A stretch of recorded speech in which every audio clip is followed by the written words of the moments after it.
جوانی میں صدقہ خیرات کرنا مشکل، کیونکہ جوانی میں انسان کیا کرتا ہے، روکتا ہے کہ ابھی میں پیسے بناؤں گا۔ اچھا، ایک موضوع سے ہٹ کے بات آ رہی ہے، دیکھو ایک بات خوب اچھی طرح کان میں بٹھا لو، دل میں بٹھا لو، کان سے سن لو، دل میں بٹھا لو۔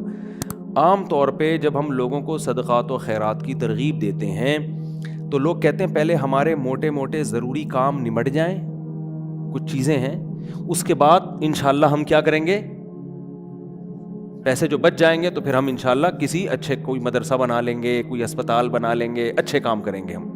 یہ بہت بڑی مسٹیک ہو رہی ہے آپ سے، اس لیے کہ آپ نے اس کو ضروری کاموں کی فہرست میں شامل نہیں کیا۔ آپ ابھی تک دنیا کو مسافر خانہ سمجھنے کے لیے تیار نہیں ہو۔ یہ ضروری کام سب سے پہلے ہونا چاہیے، کیونکہ موت کا کوئی بھروسہ نہیں ہے۔ اور آخرت کے لیے صدقہ جاریہ کہ آپ کا کوئی ایسا اکاؤنٹ کھل جائے جو آخرت میں آپ کے کام آئے، کوئی ہسپتال بنا دیا، کوئی مدرسہ بنا دیا، کوئی کنواں کھدوا دیا، یتیم خانہ بنوا دیا، یا یتیم خانے کے ساتھ تعاون کر دیا، یا کسی گھر کو پراپر بیس پر آپ نے کوئی بھی جو وہ تو بہت سارے مصارف ہیں نا۔ تو میں نے لاکھوں پتی لوگوں کو بھی دیکھا ہے کہ بھائی اللہ نے آپ نے ولیمے پہ 6 لاکھ روپے اڑا دیے، اور یار 8-10 لاکھ کا کوئی ادارہ بنا دو، یا کسی مدرسے میں کوئی ڈسپینسری بنا دو، یا کوئی اچھی فالتو نہ اڑاؤ جا کے کوئی بھی مانگ رہا ہے پکڑا دیے۔ یہ بھی بہت بڑی مصیبت ہے لوگوں کے ساتھ۔ اب جیسے وہ عرب کا جو شیخ ہے نا، جو اس بھکاری اس کے ماں باپ کو دعائیں دے رہا تھا اور یہ پیسے دے رہا تھا، تو میں اس عرب کے پاس ہوتا، میں کہتا آپ صدقہ کریں مگر ایسے ہی نہیں کسی کو پکڑانا شروع کر دیں، کیونکہ اس سے جو مستحق ہوتے ہیں ان کا حق مارا جاتا ہے۔ آپ یہ دیکھیں کہ یہ واقعی مستحق بھی ہے یا نہیں ہے، ورنہ وہ کوئی بھی دعائیں دے کے پیسے نکالنا شروع کرے گا، نکالو ٹھیک ہے، اس کا جذبہ اچھا تھا، اللہ کرے اس کے ماں باپ کی مغفرت ہو گئی ہو، لیکن اصول جو شریعت نے بتایا ہے کہ پیسہ اللہ کی بہت بڑی نعمت ہے اور نعمت کو ضائع کرنے کی اجازت نہیں ہے۔ بہت سوچ سمجھ کے آپ نے خرچ کرنا ہے کہ مخلوق کو فائدہ زیادہ سے زیادہ ہو۔ کم سے کم انویسٹمنٹ میں زیادہ سے زیادہ فائدہ کیسے ہو سکتا ہے، پھر اس میں زیادہ انویسٹمنٹ کرو۔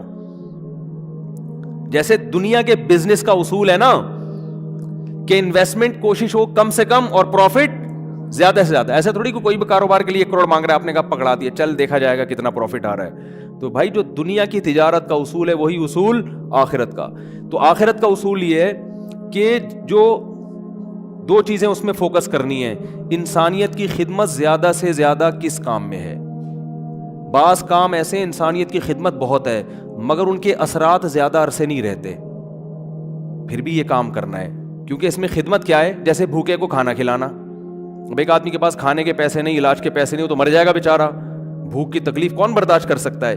تو بھوکے کو کھانا کھلانا یہ بظاہر صدقہ جاریہ تو نہیں ہے، کیونکہ یہ زیادہ ٹائم تک چلے گا نہیں نا، کھانا کھا لیا پیٹ بھر گیا بس ختم، لیکن یہ خدمت بہت بڑی ہے، تو اس کو بھی فوکس کرنا ہے۔ اور بعض چیزیں ایسی ہوتی ہیں کہ جس میں فوری طور پر خدمت تو بہت نہیں ہو رہی ہوتی، لیکن اس کا اثر آپ کے مرنے کے بعد بھی قائم، جیسے کنواں بنا دیا آپ نے۔ اب کنواں ایسی چیز ہے جب تک کنواں رہے گا لوگ پانی پئیں گے، آپ کو ثواب ملتا رہے گا۔ درخت لگا دیا، مر گئے تو درخت سے کو بہت زیادہ، ایک درخت سے کیا فائدہ ہوگا، نہیں آ رہی سمجھ میں بھائی ان کے۔ بھائی آپ نے ایک نیم کا درخت لگا دیا تو کوئی بہت تو نہیں نا، کوئی لوگ اس کو کھائیں گے تھوڑی، نہیں بھی لگاتے تو کیا ہو جاتا۔ تو اس میں انسانیت کا فوری طور پہ کوئی بہت زیادہ فائدہ نہیں ہو رہا ہے ایک درخت سے، لیکن اس کے اثرات بہت دیر تک قائم رہیں گے۔ یعنی آپ مر بھی گئے تو درخت کے نیچے کوئی بھی چھاؤں لے گا، درخت آکسیجن سے فائدہ پہنچائے گا، چرند پرند اس سے کھائیں گے۔ تو آپ صلی اللہ علیہ وسلم نے فرمایا، صحیح مسلم کی حدیث ہے، جس نے درخت لگا کے مر بھی گیا تو جب تک درخت رہے گا اس کو ثواب ملتا رہے گا۔ تو اس میں فائدہ تو کم ہے لیکن دیر پا ہے، مرنے کے بعد بھی یہ عمل چلتا رہے گا۔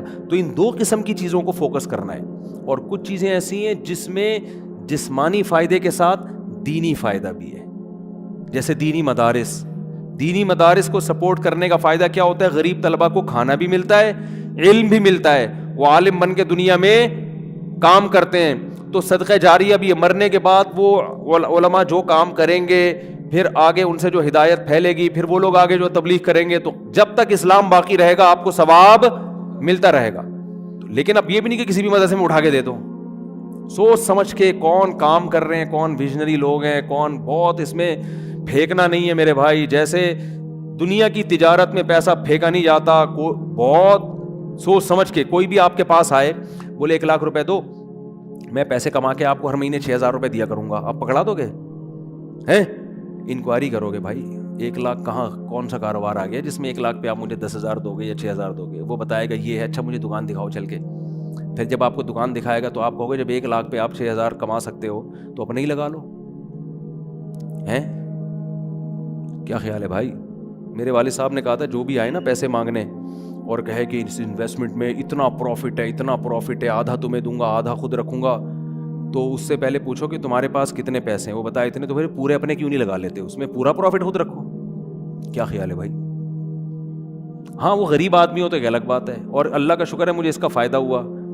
ایک دفعہ ہوا, دوسری دفعہ والد صاحب کی نصیحت پہ عمل نہیں کیا تو سارے پیسے ہی الحمدللہ سارے ہی ڈوب گئے تھے. ٹھیک ہے. ایک دفعہ فائدہ بھی ہوا.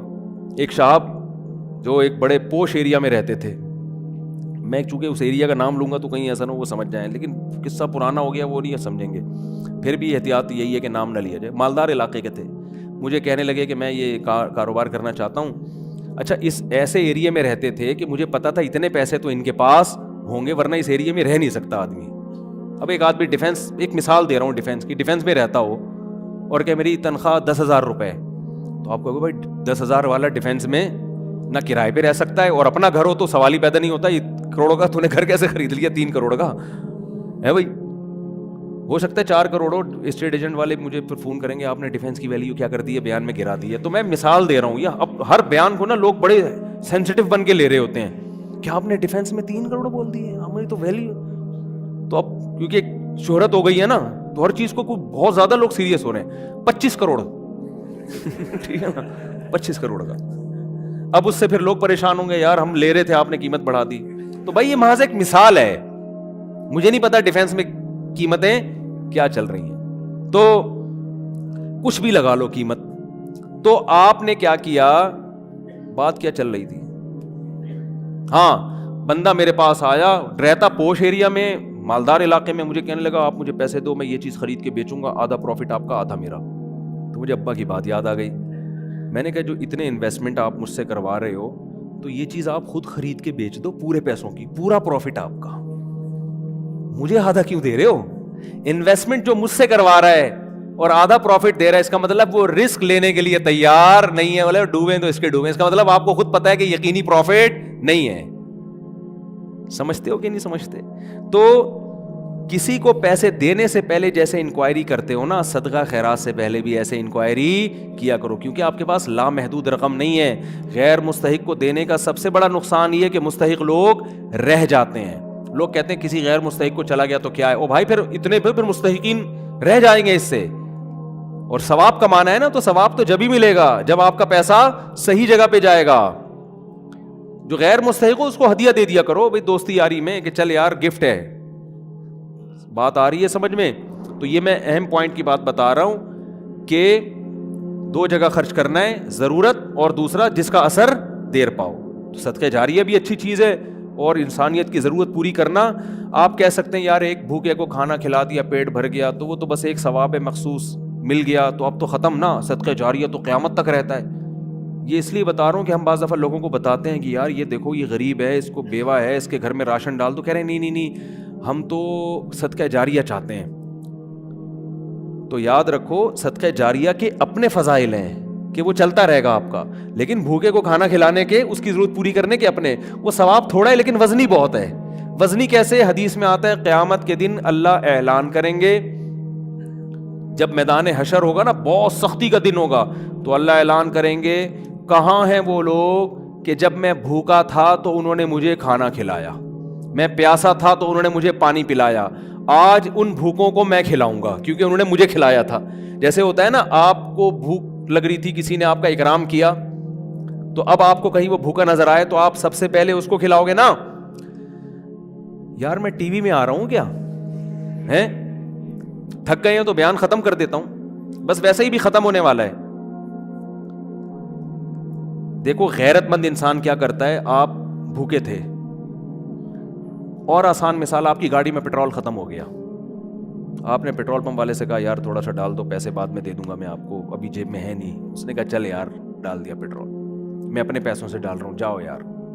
ایک دن کیا ہوا, اتفاق سے آپ پیٹرول پمپ کے مالک بن گئے. وہ آیا گاڑی لے کے, پیٹرول نہیں ہے, لائن لگی ہوئی ہے, بہت سے غریب آ گئے بغیر پیٹرول کے نا ٹھیک ہے نا. اب آپ کے پاس محدود پیٹرول ہے تو آپ کس کی گاڑی میں ڈالو گے؟ آپ اعلان کرو گے بھائی جنہوں نے میری بائک میں یا گاڑی میں پیٹرول ڈالا تھا نا وہ بندہ آگے آ جائے, اس کو تو اس کی ضرورت تو پوری کرنی ہے. تو ایک عام انسان جب یہ کام کرتا ہے تو اللہ تو غیور ہے بھائی, تو اللہ اعلان کرے گا بھوک اور پیاس میں لوگ تل ملا رہے ہوں گے, اللہ کہے گا سب سے پہلے ان کو کھلاؤں گا جنہوں نے جب میں بھوکا تھا مجھے کھلایا, جب میں پیاسا تھا مجھے پلایا. تو لوگ کہیں گے اللہ تو کہاں بھوکا ہو سکتا ہے؟ تو اللہ کہیں گے میری مخلوق میں فلاں شخص بھوکا تھا, تو اس کا بھوکا رہنا ایسا ہی ہے جیسے میں, کیونکہ حدیث میں آتا ہے الخلق عیال اللہ, جیسے گھر کا کوئی سربراہ ہوتا ہے نا تو بچے بھوکے ہوں گے تو تکلیف کس کو ہوتی ہے؟ باپ کو ہوتی ہے کہ نہیں ہوتی ہے؟ تو آپ صلی اللہ علیہ وسلم نے فرمایا اللہ کی مخلوق بھی ایسے جیسے اللہ کے اہل و عیال, اللہ کا تو اہل و عیال نہیں ہوتے لیکن مثال دی ہے, ایسے ہی ہے. اللہ کو ان کی فکر ایسے ہی ہے. وہ الگ بات ہے بہت سے بھوکے مرتے ہیں, یہ اللہ کی تقدیر ہے, یہ اللہ کی حکمت ہے, دنیا کو اللہ نے ایسے ہی چلایا ہے کہ کسی کو ملے گا کسی کو نہیں ملے گا. یہ اب اس میں تو اللہ سے نہیں الجھ سکتے, لیکن اللہ اعلان کرے گا کہ میری مخلوق میرا خاندان تھی, گویا کہ اللہ کا خاندان نہیں ہوتا, یعنی میرے ماتحت تھی اور میں لوگوں کے ذریعے لوگوں کو کھلاتا ہوں. تو جب میں بھوکا تھا تو فلاں کا بھوکا ہونا ایسا ہی ہے جیسے میں بھوکا. تو اس سے پتہ چلتا ہے کسی بھوکے کو کھانا کھلانا ایسے جیسے آپ کس کو کھلا رہے ہو؟ اللہ کو. تو اگرچہ یہ صدقہ جاریہ نہیں ہے لیکن بھائی ایک نیکی ہے, لیکن یہ وزنی بہت زیادہ ہے. تو ان دونوں مدوں میں خرچ کیا کرو. کرو گے کب؟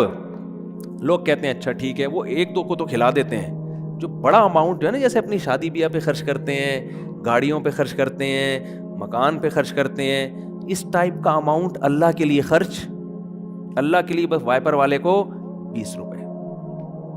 اب تو 20 ریٹ تھوڑے بڑھ گئے ورنہ 5 پہ چل رہے تھے, وہ پھر کھلا مانگ بھی رہے ہوتے تھے. وہ پھر کیا مانگ رہے ہوتے تھے؟ ایک آدمی نے کسی فقیر سے کہا, ایک فقیر کسی آدمی کے پاس آیا کہ اللہ کے نام پہ نا پتہ نہیں کچھ چائے پلا دو یا کچھ کھانا کھلا دو. تو اس نے 100 کا نوٹ نکالا, بولا کہ 50 روپے ہیں. اس نے کہا ہاں. اس نے کہا کہ 50 روپے دے گا واپس لے گا. اس نے کہا پہلے وہ اس سے پی لو جا کے. یہ بھی لوگوں کو جانچنے کا ایک, بھائی بھکاری سے بولے جی پہلے وہ پیسے تو خرچ کرنا تھے تیرے پاس ہیں. یہ بھی ایک طریقہ, بڑا خاندانی طریقہ ہے یہ, ٹھیک ہے نا. تو کیا بات کر رہے تھے یار, اصل میں آج میں اتنا صبح سے گھوم رہا ہوں نا, آج میں 1 منٹ کے لیے نہیں بیٹھا ہوں. صبح سے یہ کام وہ کام, ادھر ملاقات, ادھر جاؤ, فلاں ملتان سے آئے, فلاں خانے وال سے آئے, فلاں جماعت آئی ہوئی ہے, فلاں یہ ہو رہا ہے. کھوبڑی سارا دن گھوم کے نا جب بیان میں بیٹھتا ہوں تو وہ اتنے مختلف قسم کے سگنل آ رہے ہوتے ہیں کہ اس کو گچی سے پکڑنا کیا ہوتا ہے, بہت مشکل ہوتا ہے کہ یار پوائنٹ سے ہٹے نہیں. تو ہاں میں یہ عرض کر رہا تھا, جلدی سے بات سمیٹ کے ختم کرتا ہوں, کہ لوگ یہ کہتے ہیں کہ پہلے موٹے موٹے کاموں سے فارغ ہو جائیں, یہ بھی, اس کے بعد جب بچا کے بڑھاپے میں بالکل اینڈ میں جا کے اتنے پیسے کسی مدرسے کو دے دیں گے. نبی صلی اللہ علیہ وسلم نے فرمایا انسان ساری زندگی, حدیث کا مفہوم ہے, مال جمع کر کے رکھتا ہے اور کہتا ہے کل خرچ کروں گا, کل خرچ کروں گا, کل خرچ کروں گا. پھر جب بڑھاپا آتا ہے کہتا ہے یہ فلاں کے لیے اور یہ فلاں کے لیے. فرمایا وقت کان علی فلان, اب تو وارثوں کا حق اس پہ ہو گیا. اب تو وارث کہیں گے ابا ہمیں محروم کرنے کے لیے, اپنی تو ساری عیاشی ابا نے کر لی. اب جب ابا کا انا للہ ہونے والا ہے, دنیا سے جانے والے ہیں, اب بچوں کو نظریں ہوتی ہیں دو دکانیں ابا کی میرے حصے میں آئیں گی. چلو ابا سے ایسی لالچ تو نہیں کرنی چاہیے, لیکن بہرحال پتہ ہے کہ یار چلو ابا نے بنائی, اب ہمارے کام آئیں گی. اب ابا کیا کر رہے ہیں, فلاں 2 دکانیں مدرسے کو دے دو, فلاں فیکٹری کو دے دو, یتیم خانے کو دے دو. تو اس میں نقصان کس کا ہو رہا ہے؟ کیونکہ اب تو ابا کو ضرورت نہیں ہے. تو نہ کرنے سے یہ بھی پھر بھی بہتر ہے 1/3 کے اندر کہ بچوں کو نقصان نہ ہو. اگر بچوں کو نقصان ہو رہا ہے پھر تو یہ بالکل صحیح نہیں ہے. حدیث میں آتا ہے کہ آخر عمر میں نا اس طرح سے صدقہ کر دینا کہ بچے دوسروں کے محتاج بن جائیں. آپ صلی اللہ علیہ وسلم نے اس کی اجازت نہیں دی ہے. لیکن اگر بچوں کے لیے اتنا چھوڑ کے جا رہے ہو آخر عمر میں کہ وہ اپنے پاؤں پہ اچھی طرح کھائیں گے پیئیں گے, تو پھر 1/3 آپ صدقہ بھی کر سکتے ہیں, جائز ہے اور اس کا بھی ثواب ملے گا. لیکن میرے بھائی یہ خاندانی صدقہ نہیں کہلائے گا، اس لیے کہ آپ نے تو بھرپور عیاشی کر لی نا. آپ کی تو 4 شادیاں معذرت کے ساتھ ہو گئیں، ایک جس کی ہو گئی ان کی بات کر رہا ہوں، اور آپ کی تو جناب یہ بھی ہو گیا وہ بھی ہو گیا، سارے کام ولیموں پہ بھی اڑا دیا اور انویسٹمنٹ بھی دبا کے کر لی، کاروبار بھی ہو گیا، سب کچھ مزے تو اڑا لیے نا آپ نے. تو یہ نبی کی نظر میں افضل صدقہ نہیں ہے. افضل صدقہ یہ ہے، آپ صلی اللہ علیہ وسلم سے صحابی نے پوچھا یا رسول اللہ سب سے بہترین صدقہ کون سا ہے؟ آپ نے فرمایا وہ صدقہ ہے تأمل الغنا وتخشى الفقر، تمہیں امید ہو کہ اگر یہ پیسہ میں نے صدقہ نہیں کیا تو اس سے ڈبل بنا سکتا ہوں، پیسے سے پیسہ کما سکتا ہوں، یہ امید ہو، اس حال میں پیسہ صدقہ کرو. اور یہ بھی ڈر ہے کہ اگر کر دیا تو فیوچر میں غریب نہ ہو جاؤں. اس ملی جلی کنڈیشن میں جو صدقہ ہوگا نا وہ کیا کہلائے گا؟ خاندانی صدقہ. سمجھ میں نہیں آ رہی بات؟ تو اس لیے صدقات و خیرات میں یہ نہیں کہہ رہا، یہ تو حدیث میں بھی منع ہے کہ اتنا کر دینا کہ کل لوگوں کے محتاج بن جائیں، یہ تو جائز ہی نہیں ہے نا، کہ اپنے ضروری جو بیوی بچوں کے ہیں وہ تو بہرحال، لیکن صرف اتنا کر لیں کہ آپ جب یہ کہتے ہیں نا کہ میرے یہ چند ضروری کام ہو جائیں تو پھر میں یہ کروں گا، یہ الفاظ غلط ہیں. آپ یہ کہیں کہ میرے چند ضروری کاموں میں ایک اہم ترین کام یہ بھی ہے، تو یہ والا کام بھی ان ضروری کاموں کی طرح ترجیحی بنیادوں پہ کرنا ہے، اور یہ چند ضروری کام جس میں یہ بھی ہو جائیں تو پھر میں کیا ہو جاؤں گا؟ فری، پھر میری مرضی میں جہاں چاہے صدقہ کروں. بہت مشکل ہے بات سمجھانا. تو بڑی انویسٹمنٹ جیسے بزنس پہ کرتے ہیں، بڑی انویسٹمنٹ جیسے شادی پہ کرتے ہیں، بڑی انویسٹمنٹ جیسے اپنے بچوں کی ایجوکیشن پہ کرتے ہیں، ایسے ہی ایک آدھ بڑی انویسٹمنٹ آخرت کے لیے بھی کرنی چاہیے. سمجھا پا رہا ہوں اپنی بات کو؟ لیکن وہ خاندانی انویسٹمنٹ ہو، مرے تو پتہ چلے کہ یار ایک ہسپتال ہے چل رہا ہے بھائی غریبوں کے لیے. سمجھتے ہو یا نہیں سمجھتے ہو؟ دیکھو گورے بھی بڑی بڑی انویسٹمنٹ کرتے ہیں لیکن ان کا کوئی بچوں کا ان پہ ٹینشن نہیں ہوتی نا، نہ بیوہ کا خیال ہے ان کو، نہ بچوں کا خیال ہے. آپ کے لیے صدقہ کرو گے ثواب ملے گا، کیونکہ آپ تو پوری فوج چھوڑ کے جا رہے ہو اگر میرے بیان سنتے ہو. کیا خیال ہے؟ ٹھیک ہے نا، پوری فوج ہے آپ کی. تو دونوں. اور پھر عجیب بات ہے، آپ نے اس نیت سے نہیں کرنا کہ ریٹرن ملے گا، اسی نیت سے کرنا ہے کہ میں نے جو خرچ کیا وہ گیا، ختم، بس دنیا میں نیکی کر دریا میں ڈال. لیکن ویسے میں ایک جنرل نالج کے لیے بتا رہا ہوں کہ اللہ ڈبل کر کے دیتا ہے واپس، بلکہ اور بڑھاتا ہے، پھر دیتے جاؤ گے بڑھاتا جائے گا، دیتے جاؤ گے حدیث میں آتا ہے ما نقصت صدقۃ من مال، صدقے سے مال میں کبھی بھی کمی نہیں ہوتی نہیں ہے. لیکن آپ نے یہ نیت نہیں کرنی، آپ نے یہ نیت کرنی ہے کہ میں دے رہا ہوں اور مجھے نقصان نہیں ہوگا اس کا، میرا کاروبار بھی کم ہو جائے گا اور میرے گھر میں بھی تھوڑا خرچہ کیا ہو جائے گا. یعنی میری اپنی بیوی بچوں سے تو خرچہ مت روکو، ان کو نہ بھینٹ چڑھاؤ اپنے توکل کی، ٹھیک ہے نا. اپنا، میری گاڑی تھوڑی سی سستی ہو جائے گی، یہ ہو جائے گا وہ ہو جائے گا، اپنے اوپر تو رکھ کے سب کچھ کرو. یہ نیت یہی کرو کہ یار کمی ہو جائے گا. لیکن ویسے میں جنرل نالج کے لیے بتا رہا ہوں کم ہوتا نہیں، کیونکہ اگر آپ نے نیت یہ کر لی نا کہ بڑھ جائے گا، پھر نہیں بڑھے گا، پھر نہیں بڑھے گا. اور اس میں بات جا کے کمپلیٹ ہو جائے، لیکن اس میں آپ نے یہ دیکھنا ہے آپ میں توکل کتنا ہے.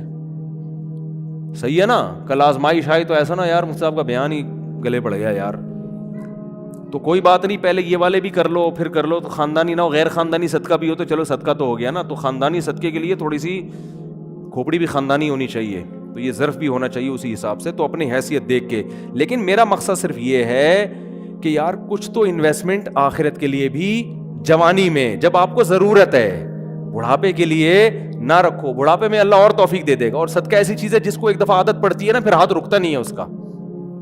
آدمی بعض دفعہ ایک بڑا اماؤنٹ خرچ کرتا ہے کہ یار یہ میں بڑا اماؤنٹ خرچ کر رہا ہوں بس تاکہ ایک دفعہ ہو جائے، کل مروں کوئی بھروسہ نہیں، کل مر جاؤں تو صدقہ جاریہ ہوگا. تو ایک دفعہ کرو گے نا، عادت ایسی پڑتی ہے اس کی، پھر کل دوبارہ یہ سوچ کے دوبارہ کرو گے. یہ اللہ کی طرف سے ایک نعمت ہے کہ جو کرتا ہے پھر اللہ اس کو صدقے کرنے کی توفیق دیتا رہتا. تو یہ سب سوچ سمجھ کے. تو ہاں اچھا، اس میں پھر 2 کام کرنے ہیں. کچھ صدقے تو پبلک کو دکھا کے کرنے ہیں، اپنے بچوں کو بھی بتاؤ، بیوی کو بھی بچاؤ، بھائی کو بھی بتاؤ، رشتہ داروں کو بھی بتاؤ. کیونکہ قرآن میں جگہ جگہ آتا ہے کہ نیک لوگ چھپا کے بھی صدقہ کرتے ہیں اور علانیت. دکھانے کا فائدہ یہ ہوگا پبلک کو ترغیب ہوگی کہ یار اس نے جب یہ ہسپتال بنا سکتا ہے، مدرسہ بنا سکتا ہے، یتیموں کی مدد کر سکتا ہے اور نہیں مرا، ماشاءاللہ کھا رہا ہے، کچھ ہمیں بھی عبرت حاصل ہوگی کہ نہیں ہوگی.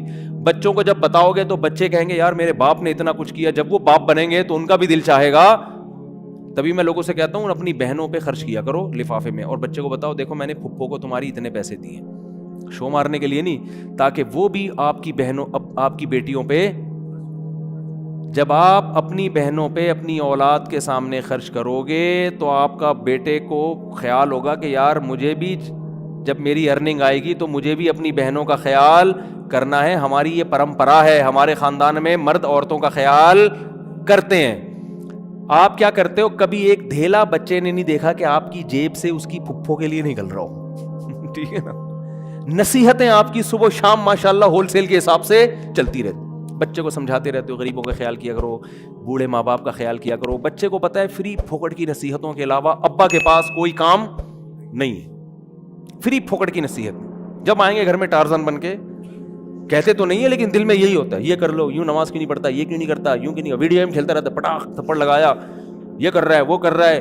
بچے کو پتا ہے ابا کے پاس فری پھوکٹ کی نصیحتوں کے علاوہ, وہ ہمارا فلاں ماموں بیمار تھے, ابا نے ایک دھیلا نہیں نکالا جیب سے. امی کی طبیعت خراب ہوتی ہے تو ابا کے پاس ہسپتال لے جانے کا ٹائم نہیں ہے. نصیحتیں جتنی مرضی کروا لو, نصیحتیں بھی کریں لیکن نصیحت سے زیادہ عمل. بات آ رہی ہے سمجھ میں. ایک صاحب تھے وہ نا بہت زیادہ صدقہ کرتے تھے, امریکہ میں ہیں وہ. میں نے ان سے پوچھا, میں نے کہا یار آپ ہر مہینے کچھ نہ کچھ کرتے رہتے ہو اتنی, اور وہ ایسی قوم سے تھے جو کنجوسی میں مشہور ہے. میں نے ان سے پوچھا آپ کی قوم کیا ہے, میرا خیال تھا کوئی سید ہاشمی قریشی ہوں گے, کوئی وہاں کے مکہ مدینہ کے اتنے سخی. تو انہوں نے کہا یار ہم وہ قوم کا نام لیا جو کنجوسی میں جس پہ لطیفے بنے ہوئے ہیں. میں نے کہا اس قوم کے ہو کے آپ اتنے ماشاءاللہ. تو انہوں نے کہا یار میرے باپ کو ہم نے بہت صدقہ کرتے ہوئے دیکھا ہے, تو بس ہم نے ابا سے سیکھی, ہماری یہ بلڈ میں یہ چیز شامل ہو گئی ہے, نہیں کرے تو ہمیں سکون نہیں ملتا. میں نے کہا یار بڑے خاندانی ہو. میں نے کہا یار کبھی آپ کو دکھاؤں گا بھائی اس قوم پہ لطیفے بنانا چھوڑ دو. قوموں پہ لطیفے ہیں نا, ایک قوم بڑی کنجوس مشہور ہے, ان کے ہاں جب بچہ پیدا ہوا نا تو سب آئے مبارکبادی کے لیے, سارے جمع ہو گئے. تو بچہ کہتا ہے ابھی سارے یہاں جمع ہو گئے, دکان پہ کون بیٹھا ہوا ہے, تم سب یہاں گئے مبارکباد دینے, کمبختوں. یعنی اتنی اللہ نے اس بچے کو قوت گویائی عطا فرمائی, یہ بلڈ میں آ جاتی ہے نا چیز. تو بچے کو عقل نہیں ہے, شعور نہیں ہے, لیکن اس کے جینز میں یہ چیز آ گئی ہے کہ بھائی دکان کا بھائی آدھے ابھی آ جاتے ہیں, آدھے کسٹمر کو سنبھالتے. یہ لطیفہ ہے, کوئی سچا واقعہ نہیں ہے یہ, ٹھیک ہے نا, ایسی فرضی لطیفہ ہے سمجھانے کے لیے کہ کچھ اتنا کر کے جاؤ کہ بچے پیدا ہو کے جو ہے نا یہ بول رہے ہوں کہ ہم مبارکبادی میں 5 روپے تمہاری جیب سے نہیں نکلے. سخاوت کی ترغیب دیں وہ. تو خیر کچھ چھپا کے کچھ دکھاؤ, اور کچھ کیا کرو ایسا چھپاؤ کہ وہ حدیث میں آتا ہے دائیں سے دو بائیں کو پتہ نہ, بھول جاؤ. نیکی کر کے دریا میں ڈالنا جسے کہتے ہیں, خود بھی بھول جاؤ کہ میں نے کوئی نیک کام کوئی صدقہ کیا, کسی غریب کو کھلایا بھی ہے کہ نہیں کھلایا. جیسے عرب لوگ کرتے ہیں نا, آتے ہیں بیٹھ جائیں بھائی, بیان ختم ہو جائے پھر کرنا سوال, ٹھیک ہے, بیان ختم ہو جائے. تو جیسے عربوں میں ہے نا کہ دائیں ہاتھ سے دیتے ہیں ایسے, بعض فقیروں کو وہ یوں کرتے ہیں جیب میں ڈال دیتے ہیں, یوں کر کے نکل جاتے ہیں. اس فقیر کا سامنا بھی نہیں کرتے کہ کہیں یہ نہ دیکھ لے, اور پھر یہ جب ملے گا تو جھک کے ملے گا, یہ بھی نہ ہو. ایسا دو کہ کسی کو بھی پتہ نہ ہو, جس کو حدیث میں کہتے ہیں لا تعلم شمالہ ما تنفق یمینہ, دائیں ہاتھ جو خرچ کر رہا ہے بائیں کو بھی پتہ نہ چلے. اس سے پتہ چلتا ہے دیتے ہوئے کون سا ہاتھ استعمال کرنا چاہیے, دائیں. لیفٹ ہینڈ سے لین دین کرنا یہ شریعت میں پسندیدہ نہیں ہے. میری تو عادت ہے, کوئی دکاندار بائیں ہاتھ سے پیسے پکڑاتا, میں کہتا ہوں بھائی کیوں نحوست ڈال رہا ہے اس کے اندر, اس کو ہاتھ چینج کر کے سیدھے ہاتھ سے دے دے. مجبوری ہو تو ایک الگ بات ہے, آپ ڈرائیونگ کر رہے ہیں تو پھر اب یہ تو نہیں کہ وہ جو ہے نا ایک ہاتھ سے گیئر پکڑا ہوا ہے ہاتھ چھوڑ کے جی تو گڈھے میں گر گئی گاڑی. تو مجبوری میں لیفٹ ہینڈ استعمال کیا جائے گا. مجبوری میں الٹے ہاتھ سے کھانے کی بھی اجازت ہے مجبوری میں, لیکن نارملی ڈرائیونگ میں آپ الٹے ہاتھ سے مجبوری ہوتی ہے. بعض دفعہ بعض لوگ رائٹ ہینڈ سے صحیح اسٹیئرنگ پہ قابو رکھتے ہیں, لیکن نارملی نہ دائیں بائیں سے لیفٹ ہینڈ سے کھانا چاہیے, نہ لین دین کرنا چاہیے. سمجھتے ہو؟